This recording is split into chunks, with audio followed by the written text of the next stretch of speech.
like to talk to you a little bit about galactography, or ductography as it's often known. How many of you here actually do ductograms in your practice right now?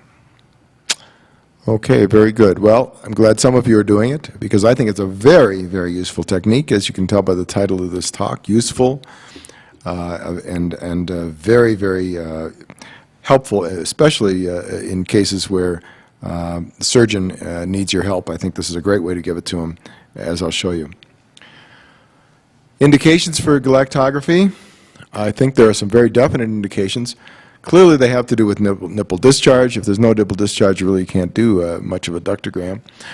The discharge, however, has to be very specific in its type and its particular characteristics. It should be spontaneous, unilateral, and coming from a single duct in virtually every case. I have seen rare cases where there is discharge from more than one duct where it proved to be pathologic, but it's extremely rare.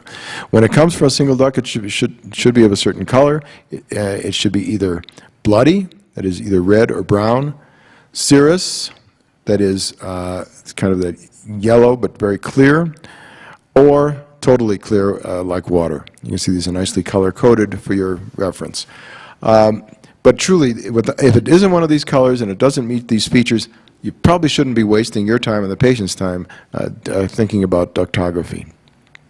Especially if it's bloody, because we know these bloody nipple discharges have a high association with papillomas. Here's a nice illustration from one of Netter's books by John Craig showing just this kind of presentation. There are some relative contraindications to doing ductography. I've already referred to some of these. If the discharge has to be expressed, and some women for some reason love to squeeze on the nipples because they've heard that this is a way you test for cancer, and it drives me crazy, because if that's the case, if that's the only way you get a discharge, it's probably of no significance.